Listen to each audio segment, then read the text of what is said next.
The Alabama legislature adopted the proposed Constitution earlier this year, a Constitution which only hit the drawing board several months before that. The County Commissions Association was a part of the early drafts, but we just never could iron out all the problems.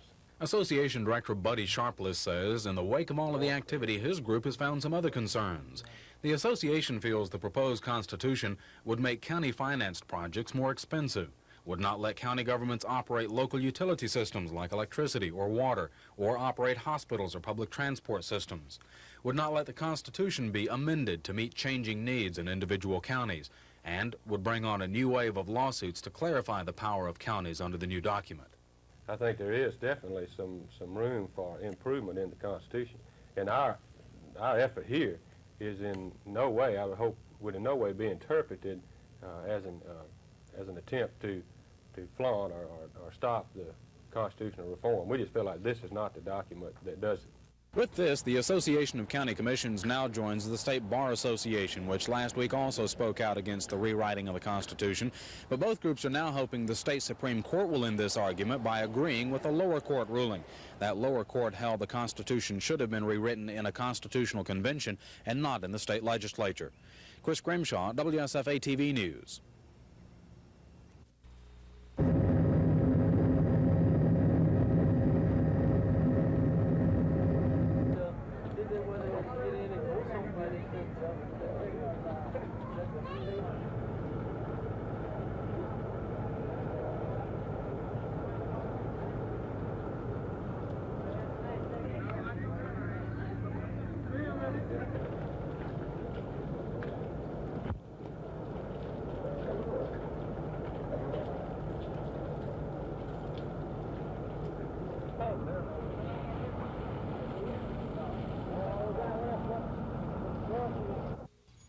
Senator Heflin says whirlwind tours of Alabama's military installations are nothing new for him. He says he likes to make at least one tour of the bases each year to hear firsthand what the base's needs are so he can work to get the needed funds to complete necessary projects. The command staff at Maxwell Air Force Base took Senator Heflin on a brief tour of construction projects around the base this afternoon and held a private briefing on the new War Games Center. The senator says he will continue to work for the necessary funding to keep the base growing. We try to assist and help in the appropriation process and getting the new buildings and the new facilities and the new programs through Congress, as well as, of course, approved by the military department. And it's a long process, but Maxwell is growing, it's expanding. It's the Air University of the Air Force, and it has a real function to serve, and new buildings going up, new concepts. War gaming is to be a new idea to be introduced here in the not too distant future. And a lot of research going on. All of this is very helpful in seeing that we're militarily strong. Senator Heflin scheduled to fly by helicopter from Fort Rucker to visit installations in North Alabama later tonight. Mac Carmack, WSFA TV News at Maxwell Air Force Base. The mayor played it kind of loose today, choosing to keep his regular date on the racquetball court and maintain the close watch over city business that's become his trademark. His opponent, Franklin James, moved through the crowds at the big shopping malls, enjoying the attention the election has drawn from the national news media. As voters head to the polls tomorrow, the pretrial hearing on the Todd Road case will go into its third day, dramatizing what may have become the most important issue in this campaign. The mayor has said the allegations of police beatings will not hurt his re-election bid. He says his fight against the city's black leaders is a fight against radical forces who would destroy the city. These people want power, not solutions. And so they're using the vehicle of racial problems to try to achieve that gain. Mr. James denies he's the hand-picked candidate of black leaders and says all interests must be represented at City Hall. He says the mayor's defense of the police department, whether right or wrong, is dividing the city. I'll guarantee the people of Montgomery this, that I would never lead the police officers to believe that they will be defended regardless of what happens. Susan Silvernail, WSFA TV News.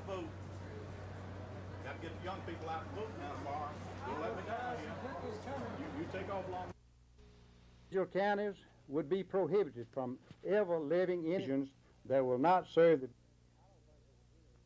I don't think there was any intent whatever to hamper county government. I think it was strictly just an oversight. In my opinion, the document was wrote way too quick, too fast, without enough time being put into it.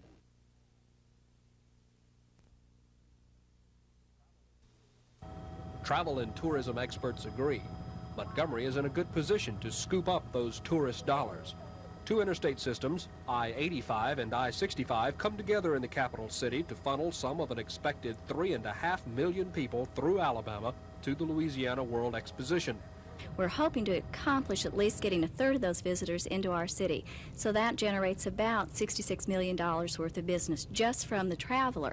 Montgomery businesses that could profit from the World Exposition will have a chance to hear about the event and its effect on Alabama firsthand from Susan Smith.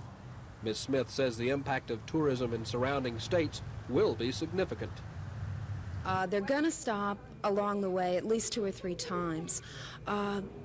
What makes them stop is a good attitude, a friendly face, decent accommodations, something to hold their interest for a couple of hours until it's time to go sack out and get back on the bus in the morning.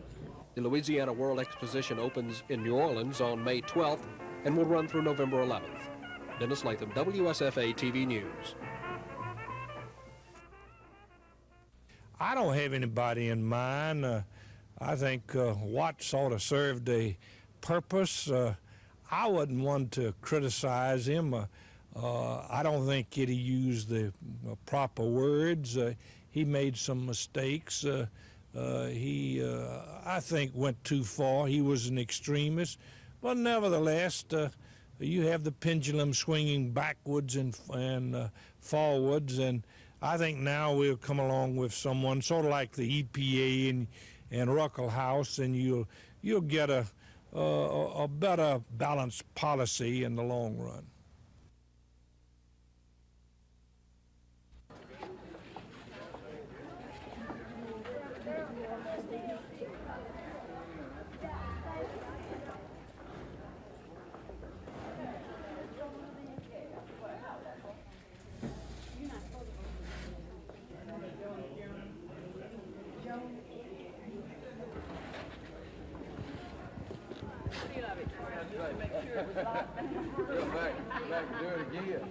Didn't take you long. You must have known who you was going to vote for.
Defense attorneys want to show 48-year-old Margie Talent Brock served on the grand jury illegally.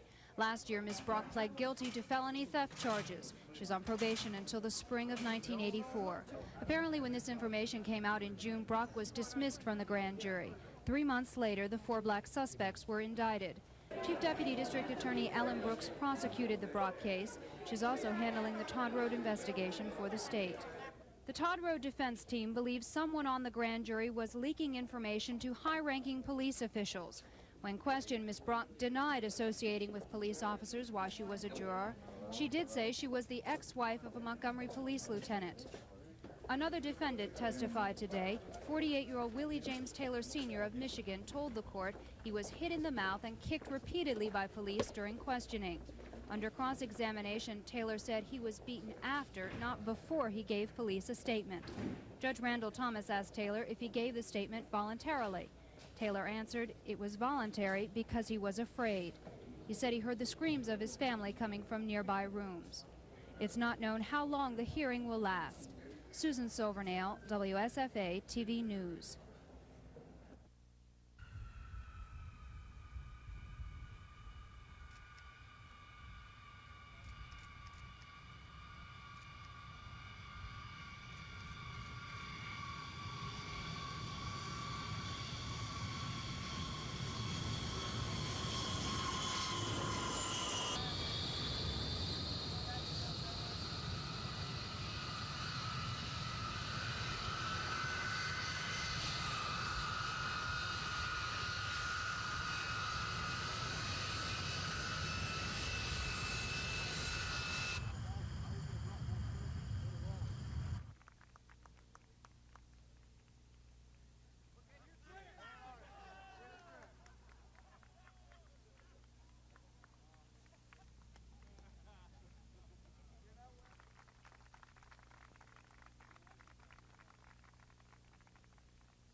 Supporters of Franklin James gathered at the Madison Hotel downtown just as the polls were closing.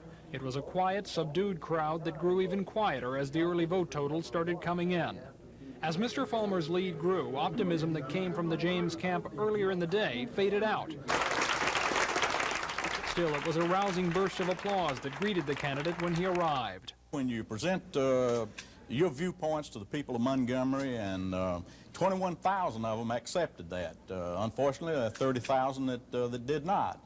I'm disappointed that I didn't win, but it's nice to know that 21,000 people in your hometown share your viewpoints about how the city, what direction the city should be going in.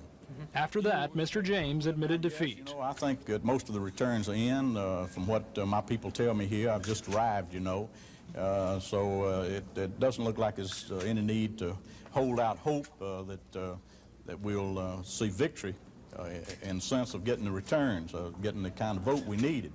What made the difference in the election, whether he did or did not get the kind of support from black voters that campaign workers said they were counting on, Mr. James would not speculate. He said simply, the race is over. Sometimes a campaign is just unwinnable. Tom Foreman, WSFA TV News. This one was all Emery Fulmer's. It feels good, he kept saying to supporters.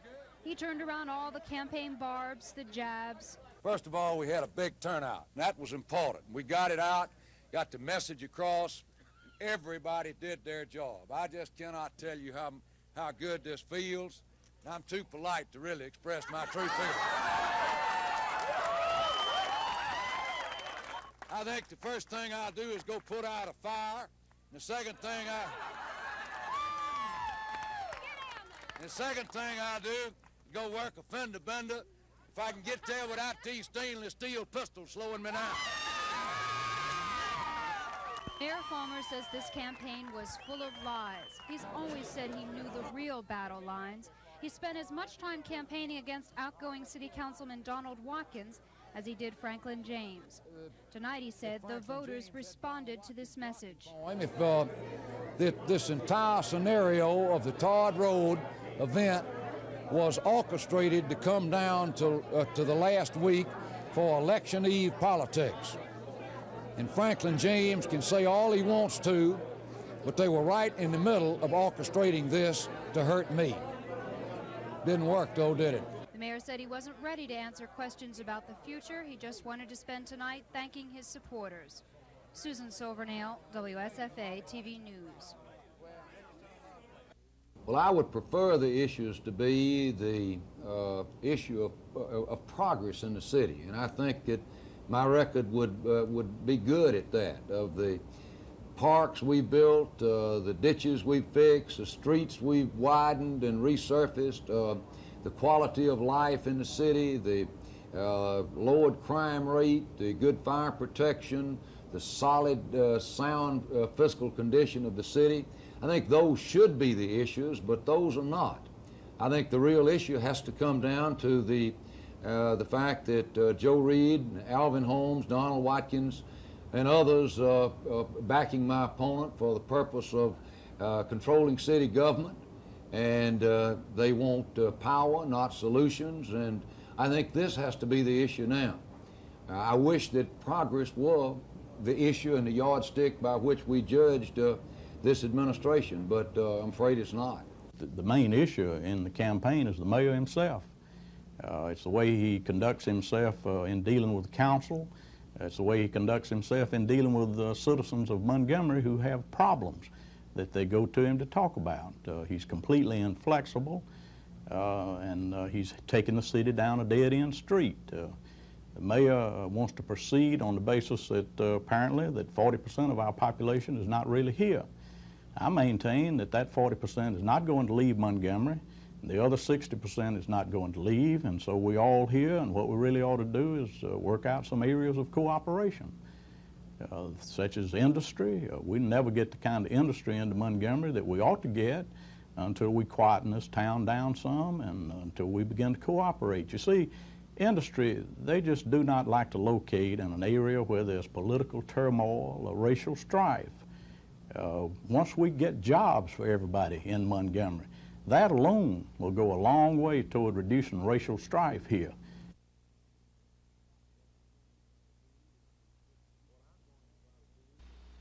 What I'm going to try to do is to get the people of Montgomery to recognize that we ought to accentuate the positive more, that indeed we've got a great city, that we're doing good, and that there are things that I want to do. I think that we need to look to make sure we get a little better each day with the things that we do with city services, get a little smarter and a little more efficient so that we can save the tax dollars. We need to continue to work on our systematic elimination of drainage problems. We've got street widenings that need to take place, and those are all laid out for the next 4 or 5 years. Major developments such as an outer loop around the city. I've been working on that for several years and going to continue to work on that. We need to do that now while we can still get the land at a reasonable price. Things like this need to be done with the overall view that we continue to attract industry and cause industry to expand in Montgomery so that we can provide jobs for our people. Well, there's a lot of unrest in the police department. First, we've got to deal with that. People have asked me, am I going to change the police chief? I'm not going to make that decision during the heat of a political campaign. After the election's over, I'm going to sit down with people that are experts in the field of law enforcement, and we're going to take a look at that. So we're going to have to spend quite a bit of time looking at the police department. The other thing is to make sure that everybody in this town is treated equally, no matter whether they're rich or poor or whether they're black or white, because what I want to be is mayor of all this town. I'm a white man, but I can't be mayor for just white people, and Emory Farmer shouldn't try to do that. I'm from East Montgomery, but I can't be a mayor for just East Montgomery. I've got to be a mayor for all of this town, and I intend to be just that kind of mayor.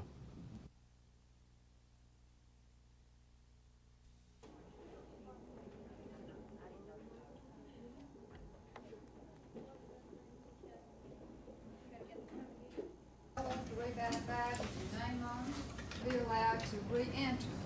So all of us are getting ready to begin now.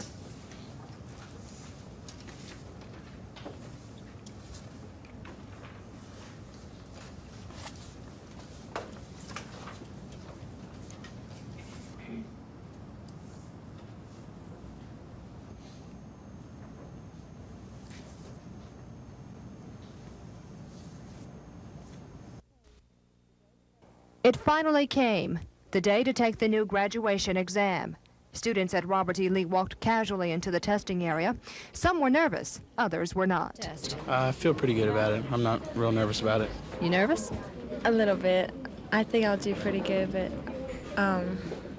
I just have to take my time, I guess. That's what they told us, so I'm going to try.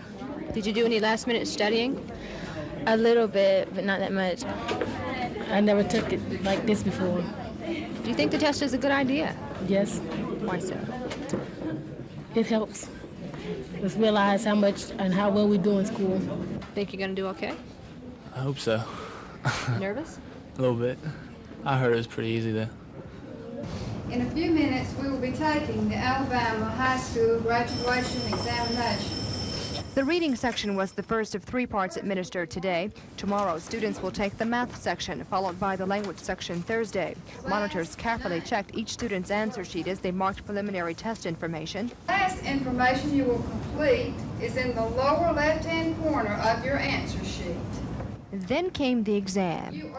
When you get your test booklet, Results of the test will be known by November 28th. Kim Davis, WSFA TV News.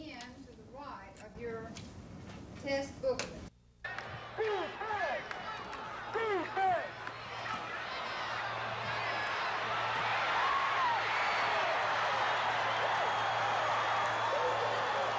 I just made it up in my mind that I'm not going to be the one that's taking the licks from now on. I noticed that. You're lowering that shoulder some, aren't you? Yeah, a little bit. Do you think the inside game, you running the ball inside more, has helped the offense, has helped to open up the offense? Well, I'm not complimenting as me just for myself, but the line, they've been doing some great inside blocking to make those holes for me.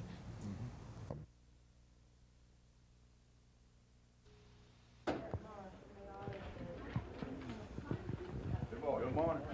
How you doing, Paul? Hey, Jamie. How you doing?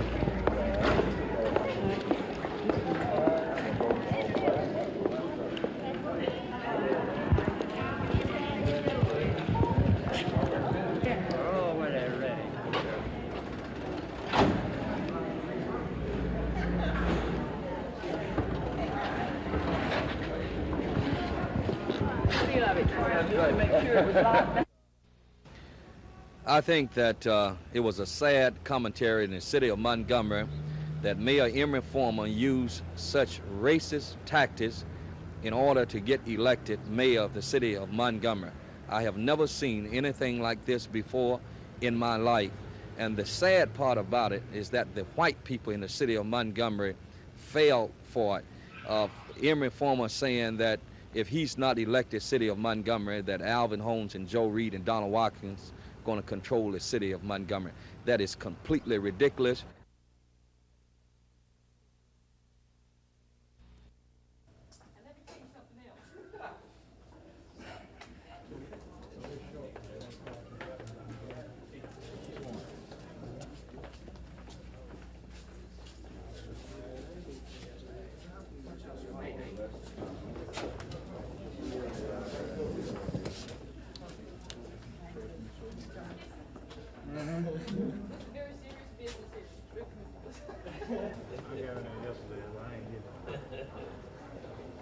Keep that thing off me. I don't need that.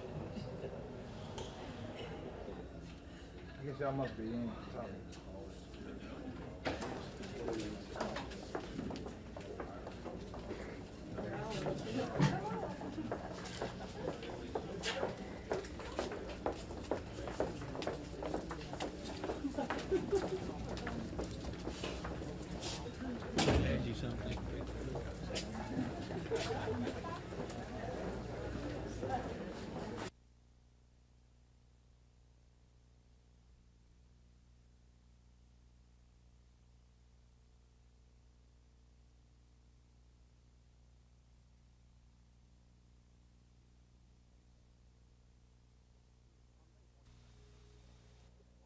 On May 22nd, Dr. Diamond, his wife Judith Ellen, and Montgomery businessman Michael Galloway and his wife Gloria were on their way back from a weekend in Hilton Head, South Carolina. Only 23 miles from Montgomery, something went wrong, and the plane crashed into a swampy creek in South Macon County. The National Transportation Safety Board has been investigating every aspect of the accident, the weather that day, the plane, and testimony from air traffic controllers and witnesses. The evidence doesn't indicate why the plane crashed, only what happened during the crash and why the pilot apparently couldn't pull out safely. Here are some of the findings of NTSB investigator Preston Hicks. Evidence showed the plane, like this one, didn't have any structural defects. Its equipment was in good shape, and the pilot apparently wasn't incapacitated in any way. During the less than 1 minute it took for the plane to crash, Atlanta Air Control radar made 3 sweeps of the area. The first sweep showed the plane continuing on its level flight at 3,900 feet. 10 seconds later, the second sweep showed the plane had dropped 1,600 feet. The third sweep showed no airplane. Mr. Hicks says he doesn't know what caused the plane to suddenly start dropping from 3,900 feet, but he feels that even after the first 1,600 feet, the plane was still intact because the transponder still worked. Mr. Hicks says it was somewhere below 2,300 feet that the plane fell apart, starting with the tail section and then the right wing. While Mr. Hicks says he doesn't know what caused the sudden drop, he said it was the disintegration of the plane during that drop that prevented the pilot from safely pulling out and caused the crash. Dr. Dynaman's plane was a Beech Bonanza with a V-tail like this one. Some researchers say the V-tail section of the plane occasionally falls off, a charge Beechcraft denies. But Mr. Hicks' evidence indicates the tail section of this plane fell off only after the plane entered a high-velocity dive. Chris Grimshaw, WSFA TV News. To Emery Fulmer, the voters of Montgomery helped settle, in his words, the biggest part of a power struggle. And he clearly thinks he came out on top of what he calls radical forces who want to destroy the city. The former Army paratrooper campaigned against, quote, the likes of Councilman Joe Reed and Donald Watkins and Representative Alvin Holmes. The black leaders, he said, supported Franklin James. Because they were linked together, arm in arm. They were working together, along with Joe Reed and all the others that I've mentioned. And so my race had to be directed against those who were trying to get the power using him. He gave supporters every reason to believe he'll stick to the brand of conservatism that apparently earned him another 4 years in office. I think the first thing I do is go put out a fire. And the second thing I do is go work a fender bender. If I can get there without these stainless steel pistols slowing me down. Susan Silvernail, WSFA TV News.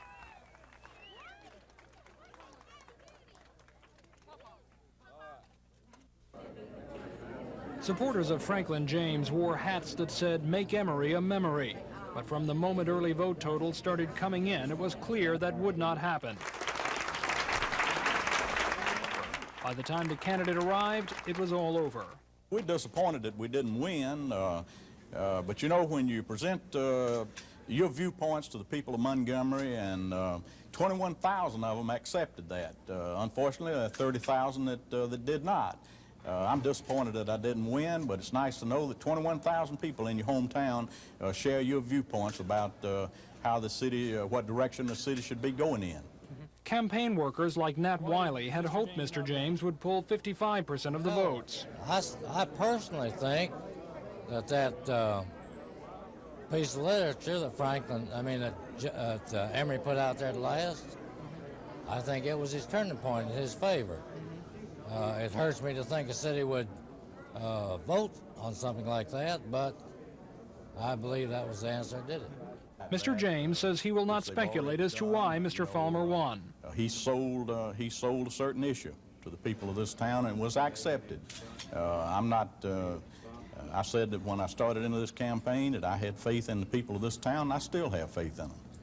When asked if he'll be in another political race one day, Mr. James said you can never say yes or no to a question like that. Y'all enjoy yourself. Tom Foreman, WSFA TV News.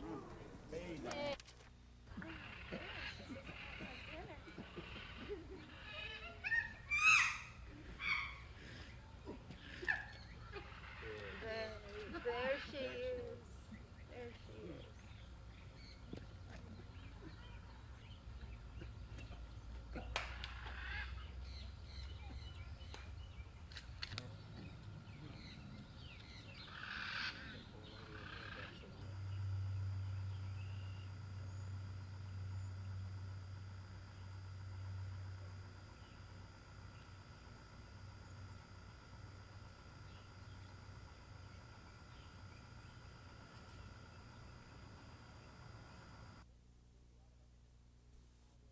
Of major concern to Alabama fans this week is how well can the Crimson Tide rebound from that disappointing loss last week at Penn State.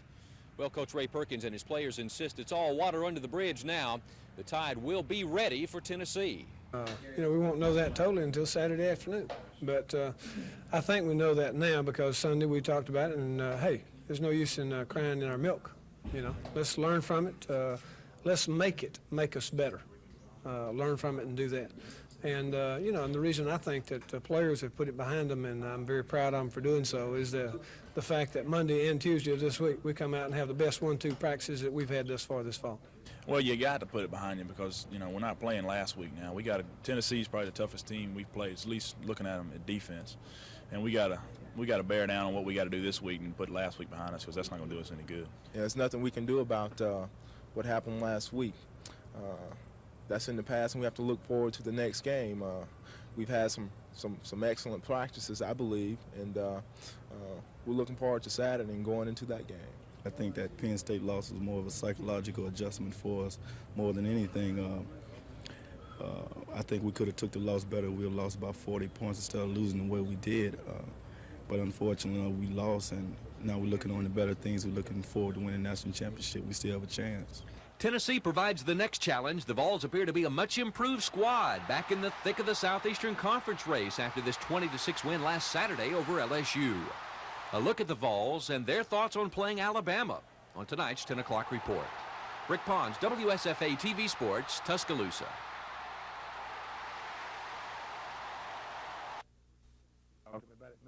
Just mention Alabama versus Tennessee, and those involved get a little extra twinkle in their eye. It's the most colorful rivalry I know about, period, because I think that these two schools did more to bring national prestige to the southeastern part of the country than any other two. Even when I was playing, we really looked forward to the Tennessee game and considered a great rival and a great game each year. Tennessee has rebounded strongly since this 37-14 loss 3 weeks ago to Auburn. Last Saturday, the Vols scored a big 20-6 upset over LSU. They lead the SEC in total defense. Quite a turnaround since finishing dead last a year ago. They'll be going against the SEC's best offense in Alabama. Well, we might be young at some places, but we got people like Reggie White and Mark Studway. And with those guys, they make you grow up because they're so good. They're big, they're quick, they have the experience that they need to have a successful defense. And to execute our offense, we're going to have to have that consistency that we try to get each and every week. Revenge enters this year's Tide Vol tussle. Tennessee snapped an 11-year winless streak in this 35-28 upset last year in Knoxville. The revenge factor is there. This is definitely going to be a revenge game. I think we have a lot to prove to ourselves and to the fans of Alabama. Since I've been here, this is the first year that I think we had a material to beat Alabama. And, it just happened last year, and it was a great feeling. But I think we have good enough material to beat Alabama like we want to beat them. Button your bonnet. It's the SEC's best offense against the best defense. And something has to give Saturday in Birmingham. Rick Pons, WSFA TV Sports.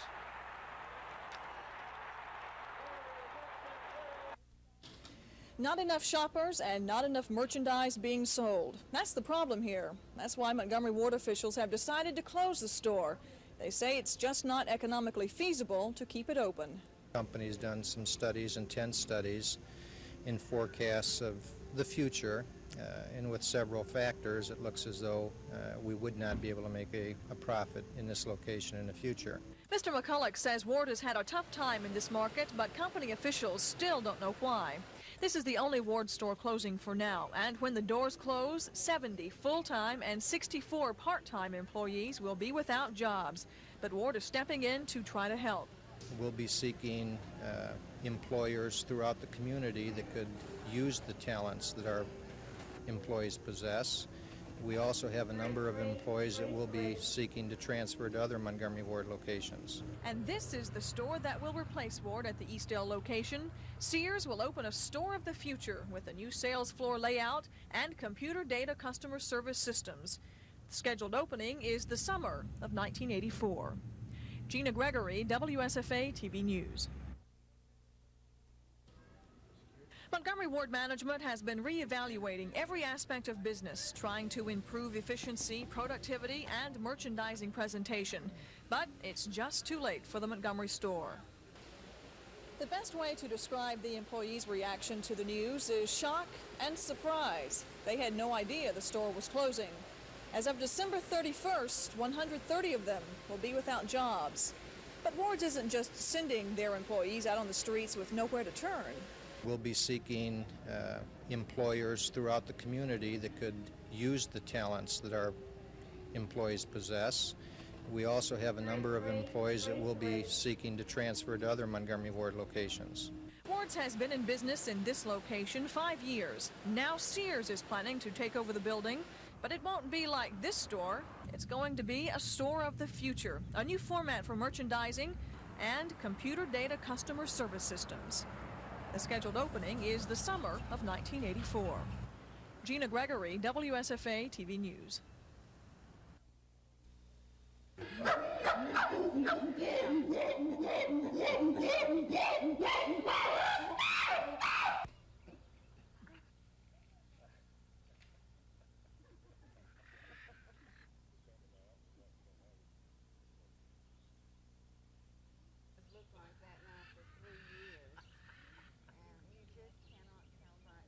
He is interested. He keeps trying to touch the baby, but of course right now Sonia won't let him. The other chimps don't seem to be too interested, right, Paul? Have you noticed them? Well, they've all, tried to get up and see, and she'll turn her back on the other chimps, and they'll ease around and try to see.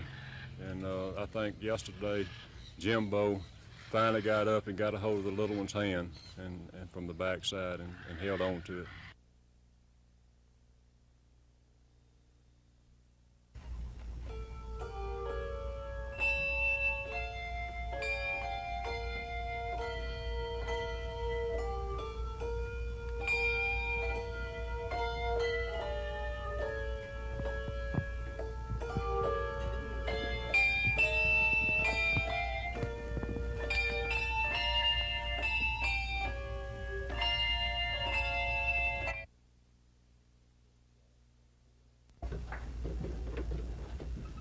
That's 38.6 yards down the field. We're going along well. Many of our campaigns did start late. Many of our campaigns are just now getting into high gear. I'm feeling extremely good about many of the gifts that we've gotten, but a lot of precincts have not reported in yet, and we've got a long way to go. I thank all of you for your work, and I look forward to putting that football player in the end zone before Thanksgiving. And I can do it with your help and with a lot of other people's help, and we got to win this one for Christy and all of our friends. Quiet.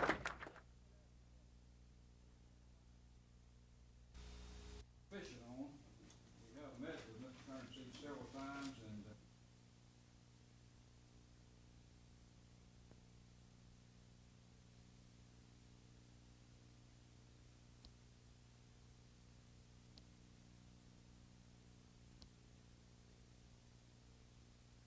not their opinion of something that they know.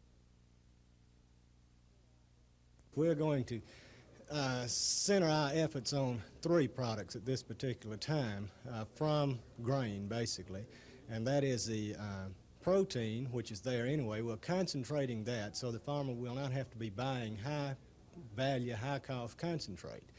We're taking the carbohydrates, converting it to sugar, producing ethanol, which we can replace $1.12 a gallon diesel fuel with a much lower cost fuel, around 80 cents a gallon. And the third product is CO2, carbon dioxide, which is a tremendous market as far as enhancement of plant life, plus in the soft drink industry.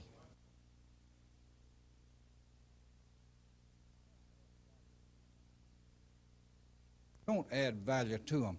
And this may be one of the potentials that would do that.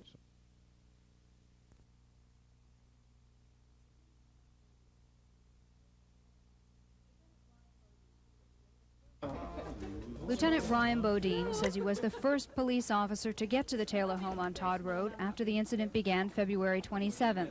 The lieutenant told the court he saw investigator Les Brown in the house with blood on his face and then kicked in the door. Bodine said Brown's partner, Ed Spivey, came out of the house first and shots were fired as Brown tried to leave. The lieutenant testified he was working alone all this time and that he did not fire his gun. Earlier, City Councilman Donald Watkins testified a police captain told him Lieutenant Bodine may not have been alone and that a police officer may have shot Les Brown. The next two officers on the scene also took the stand today. The testimony of officers Tommy Hall and Robert Cox did not match on one key point. Officer Hall says the two gave a statement about what happened on Todd Road. Officer Cox says they didn't. On cross-examination, Hall then said he couldn't be 100% sure about the statement. The prosecution says they don't have a statement from the two men. Councilman Watkins has also testified a police officer told him he had seen a member of the Todd Road grand jury at the police station with high-ranking officers.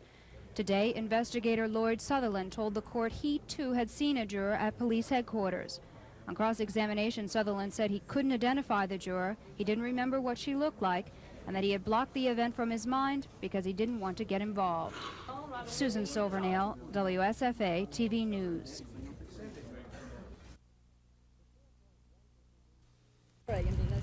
The 4.1% increase in student enrollment at AUM came as a surprise to university officials. They had expected no more than a 2% jump from last year. Our full-time enrollment, of course, is now to a point where it accounts for about 80% of our student body. The national average in terms of full-time students versus total enrollment is about 58%. In other words, that increase in the number of full-time students also represents a turnaround from when the school opened 15 years ago, with a mostly part-time student body. But why is AUM's enrollment growing when other Montgomery schools like Huntingdon and Alabama State are reporting enrollments about the same as last year? AUM recruiters say they're drawing more people from outside the immediate area, and they claim a growing reputation of academic success.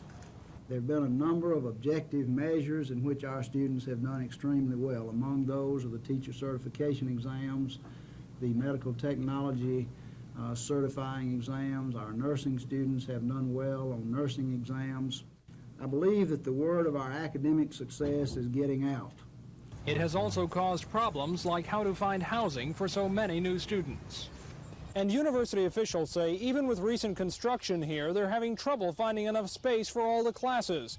And they'll probably have to start building again within the next 2 years. Tom Foreman, WSFA TV News at AUM.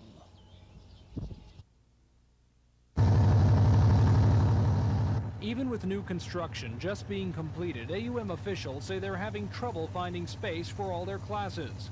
Today they announced 5,366 students registered for fall. Of course, this is the largest enrollment we've ever had on this campus. The jump in enrollment includes a 6.3% increase in the number of full-time students to 80% of the student body. That compares with the national average for full-time students of 58%. School officials say part of the increase may come from the economy. I believe that people today are more concerned that once they complete an educational program, they have something that's marketable. So I think that students are probably assessing better what kind of institution they're going to attend. So while other area schools are reporting enrollments about the same as last year, AUM officials say heavy recruiting and a growing academic reputation have already made this the best year ever. Tom Foreman, WSFA TV News.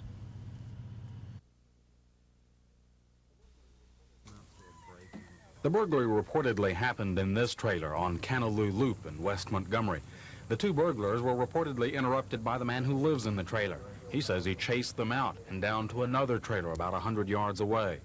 Meanwhile, sheriff's deputies and state troopers were converging, expecting to find the two burglars armed and hiding in the second trailer.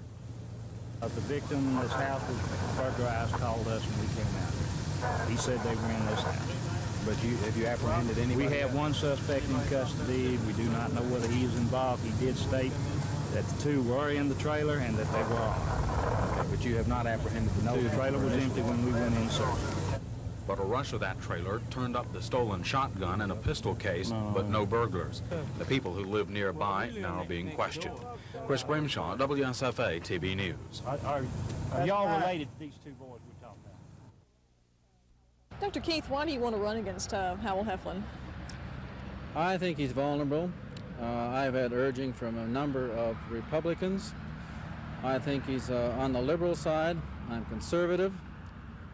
I'm concerned that he's lost considerable touch from the population of Alabama. I think he represents too much Washington and not enough Alabama. And I feel that running for the Senate is my first real chance to get into major politics. I'm solo. Oh, you're not in partnership with someone else? Our military posture has to remain extremely strong, and I'm a very strong Reagan supporter. However, I think there's a tremendous number of cost overrides, a lot of waste, and I think if these things were corrected, and also if all this money we send to foreign countries could be shut down, or at least shut down to a degree, we could help our own people. I'm a strong supporter of us first.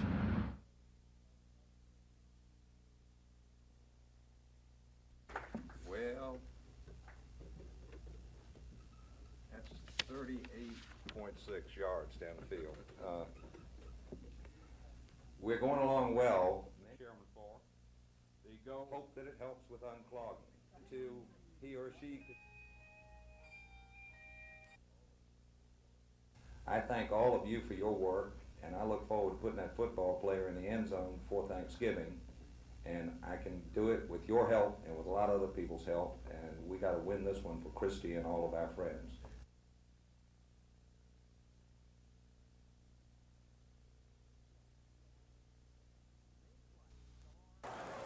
Names like Starr, Trammell, Namath, Sloan, Stabler, Hunter, Davis, Rutledge, Todd.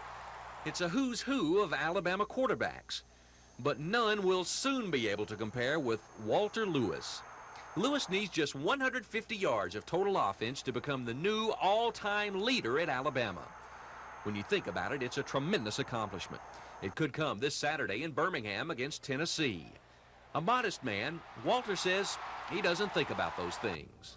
Well, I don't like to look at the stats. You know, those are for sports people to look at and have a part at. The times I really think about the stats of my own is when people ask me about them. And as far as that, I try to gear my mind toward our team and what I can do to help our team win. The man who currently holds the Alabama total offense record is Scott Hunter. Bear Bryant's signal caller from 1967 through 69 says he's known all along that Walter would be the man to do it. I'm glad it's going, but most of all, I'm glad it's going to Walter Lewis, a young guy who I saw come out on a nationally televised game versus Notre Dame. I can't imagine what would happen if Coach Bryant had grabbed me and thrown me out there as a freshman in a game like that. So I've empathized with him ever since then. I've grown to like him and love the guys from Bruton down in my part of the country, the Mobile area, and I'm glad it's him that's breaking it. Walter Lewis, a man soon to be president of one of the most elite fraternities in college football, that of Alabama quarterback. Rick Pons, WSFA TV Sports.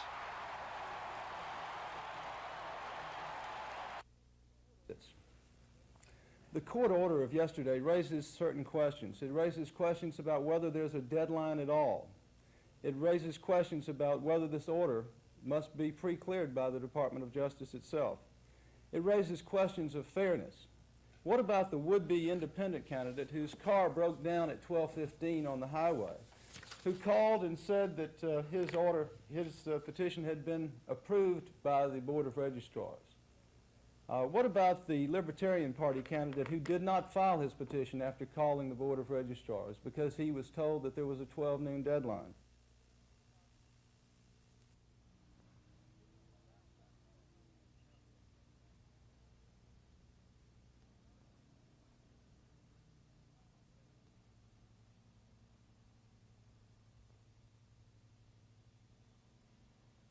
Of election laws in this matter. It's just simply a question of whether there is a deadline that applies equally and fairly to everyone, or whether there's not. I don't know that there's.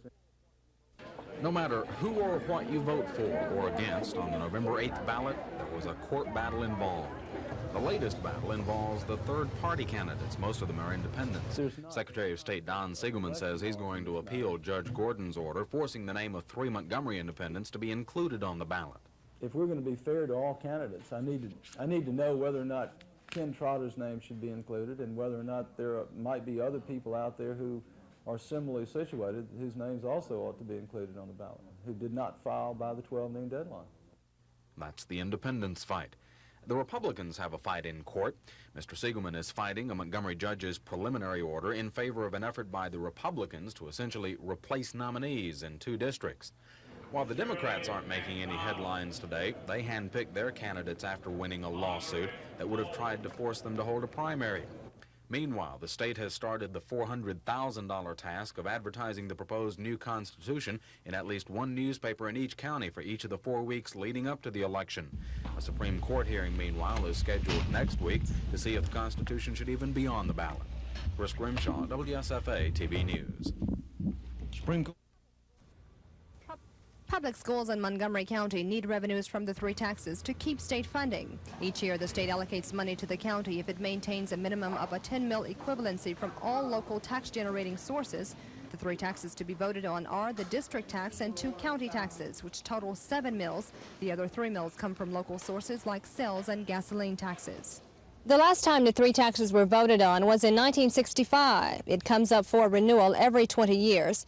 That would place the proposal on the ballot in 1985, but school officials say they need the money now.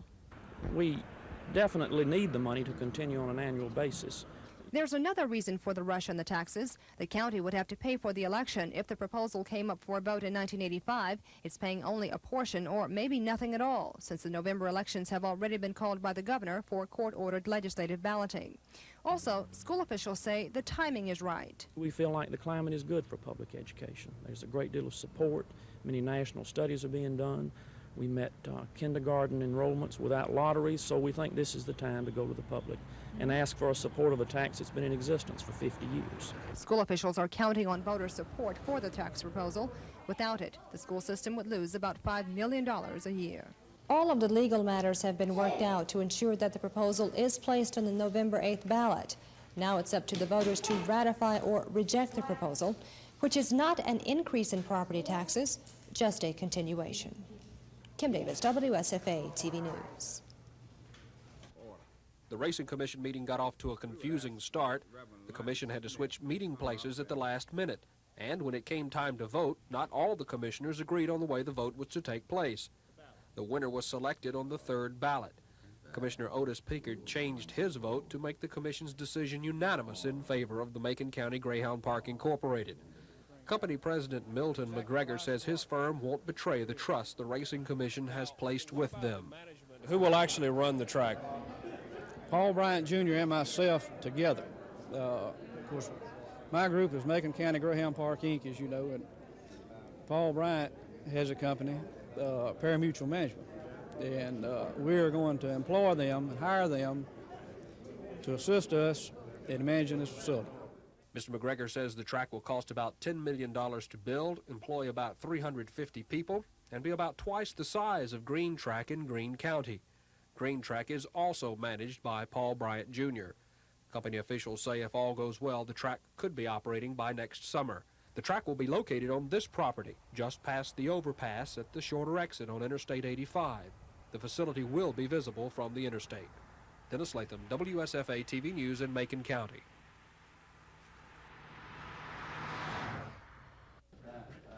Investigator Les Brown says he doesn't know who shot him, but he's sure the gunfire came from inside the Taylor house. Brown says seconds before he was wounded, one of the defendants pointed a gun to his midsection. Brown says he still had 1 foot inside the house when he was shot. Defense attorneys are trying to show Brown was shot by a police officer outside the house. They questioned the investigator about what he first told police. Back in March, Brown said the shots came as he pulled the door to the house shut. This morning, Brown said he'd made that statement while lying in a hospital bed in critical condition. Brown's partner, Eddie Spivey, was also injured at Todd Road. His testimony centered on why the 2 officers went into the Taylor home that night. Spivey says he was assaulted by a young family member who broke away and ran into the house. The defense again tried to point out differences between Spivey's testimony today and his original statement to police. It's part of their attempt to show that the indictments against their clients are based on false testimony and evidence. They want the indictments thrown out, but right now the defendants are still scheduled to be tried in 10 days on attempted murder charges. The hearing resumes Monday morning. Susan Silvernail, WSFA TV News.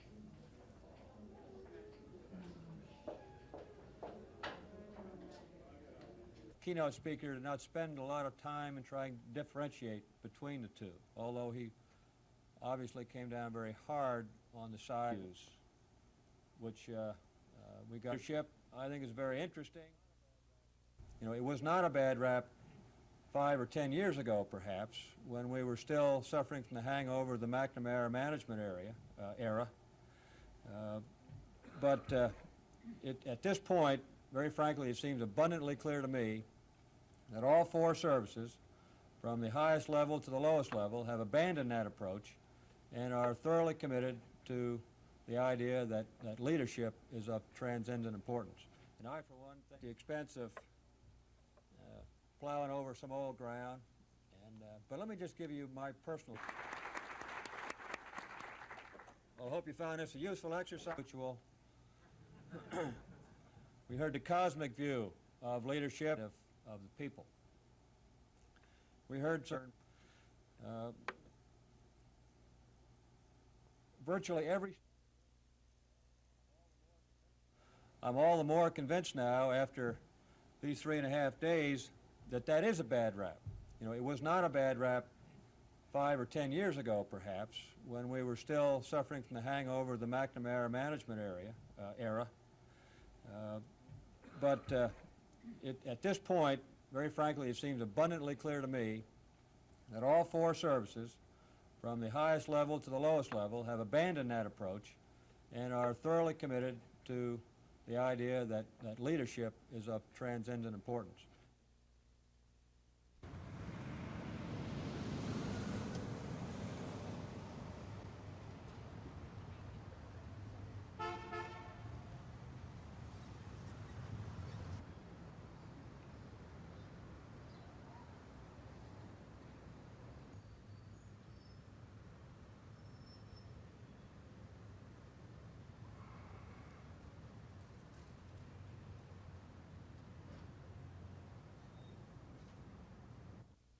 The first thing on the agenda is for a few days fishing, and after that I will await the pleasure of the bishop, in whose hands I am professionally, and he will make any decision that has to do with my appointment. I am now available as of 3 o'clock this afternoon for appointment into a United Methodist Church in Alabama, West Florida. Would you consider going back to First United Methodist Church? If the bishop asked me to, I would. What would be your thoughts when you walked in the door? I really don't know. I have not been inside the door since April the 26th, 1983, because I have been asked not to come back there by the administrative authorities of the church, and I have abided by that. I miss First Church, and I miss the beauty of the Gothic cathedral. I miss the beauty of the people who are there, and I'm sure that it would give me a great sense of joy to go back there, for whatever reason.